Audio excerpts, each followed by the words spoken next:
This picks up from where we left off on the introduction to accessibility, and I'm starting with a spoiler alert. And what that means is all the training that I've taken from At 1 on accessibility compliance, they highly recommend that as you go through this process of looking at your documents, your Microsoft Word, your PDF, Canvas documents, that you consider looking for opportunities to move content into Canvas content pages. It is built-in accessibility checker. We do single pages, but we also have full page accessibility checkers for Canvas pages as well for the entire site. We use something called You Do It, and it's less likely to change in the future, and it's really much easier to apply these changes in Canvas than in the other tools.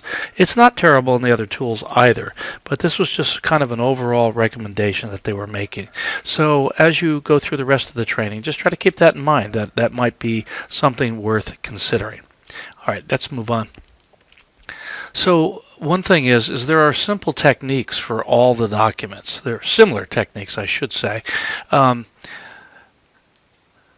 So I'll go over a little bit of a list of the kinds of things that you'll be doing to your documents if they are not already done.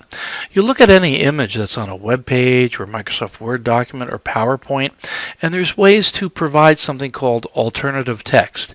It's easy to do. If you're a student who can't see, and yet the image is useful in an educational purpose, you should put something in this alternative text area that will explain to the student what you were trying to convey educationally by that image. Sometimes it's just as simple as declaring what the image is. You should use heading styles. There are in every bit of software like Word and Canvas, there are a series of heading styles like heading 1, heading 2, heading 3, that sort of thing. And the temptation might be to manage that by yourself. You know, just write things in normal text and then make the font bigger and make the color red, or manage it yourself. And so this is kind of a mistake.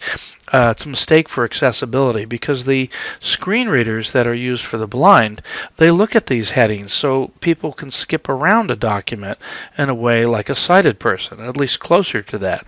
Could you imagine being given a copy of the New York Times and wanting to read just the sports section, and then you had to read through the entire other sections before you got to the sports section? It wouldn't be very useful. So headings, just like we use them with a newspaper and in a document, they allow us to more quickly skip around the document by using these assistive technologies. So it's important to use the official heading styles. And then if you want to change the colors or do things with it, you can do that, but as long as it's officially the right kind of heading.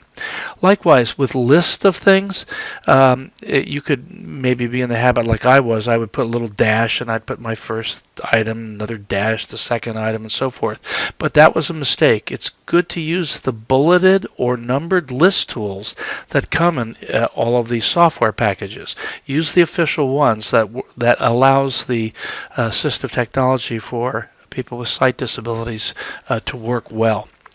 Now, this is something that some people miss, is to never rely exclusively on color to convey meaning. Sometimes you might look at a chart of a graph, someone's trying to show you something. Well, these are our profits. You see the green line going up, and these are our expenditures. You see another red line going up. Well, if you can't see the difference between green and red, or you're completely colorblind or partially colorblind, that doesn't help you. So often you look at a lot of these charts and you'll see that even though they use different color, they might use different symbols. One line will be straight through a line. Another line might be dotted or dashed. And that's another way to convey meaning. So as you're putting together your work and or remediating old documents, look for places where you might have relied exclusively on color to convey meaning, and provide an alternative way in addition to color to do that. In certain forms, you want the tab key rather, you want the tab key to go through a document in the correct order, and there are ways to force that to happen. And then links, the links that you click on to go to different places like in web pages, you want them to be labeled with meaningful text. So a bad thing to do is to say a sentence like this: to read the accessibility study, click here. Well, what if your page had a bunch of links like this for different kinds of studies, and every link said click here?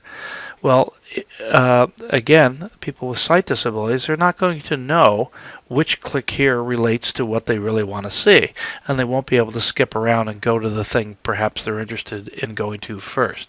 So instead, you do it like this. You say read the accessibility study, and you give it meaningful text, and that helps the assistive technologies. And you make sure all your links say something different. They don't all say accessibility study. And so different websites, different links should have different words to describe them. Okay, continuing on here. The tools do vary for each document type. Like, while we do similar things to all document types, the software is different. So Canvas uses something called their Rich Content Editor. And Microsoft has their own heading styles and bulleted lists as well, and for PowerPoint, Excel, and Word, and that sort of thing. Videos, it's more of a thing that we're going to have to get those captions, get captions on the videos, and there's ways to do that for free through things like 3C Media and other tools that I'm going to show you in the video demonstration. So I'm going to introduce you here to something called the OEI Course Design Rubric. Now, this rubric is something that's used by virtually every college now in the state of California. The Chancellor's Office is encouraging everybody to adopt it. In fall of 2018, our Faculty Senate did adopt this OEI Course Design Rubric to use as a self-evaluation tool for the design of our online courses.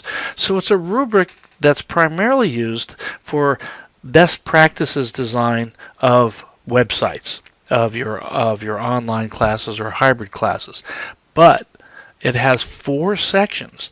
The first 3 sections are on best practices for a website, but the last section is specifically about accessibility compliance.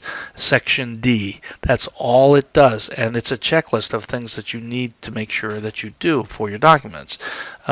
So full accessibility compliance, though, is a very vast subject if you were to read the research papers and documents that are out there on it. You could spend a long time studying the ins and outs of this. Fortunately, during this first iteration of our training and what we're expected to do, we only need to deal with this section D of the OEI rubric. And it's just a list of some items. It's really not that bad. There's 16 items on it. There's 16 items on it, but most of you will only need to deal with the first 11. The other items like audio-visual files and no flashing content we'll handle in another way, as you'll see. All right, in the next video, I'm going to pick up and I'm going to go through this list more specifically of what these things are and what they look like, and you'll see that it's not too bad. Takes a little time getting through your documents if you have a lot of them, but it's not going to be a brain teaser to get through this. Okay, I'll see you on the next video.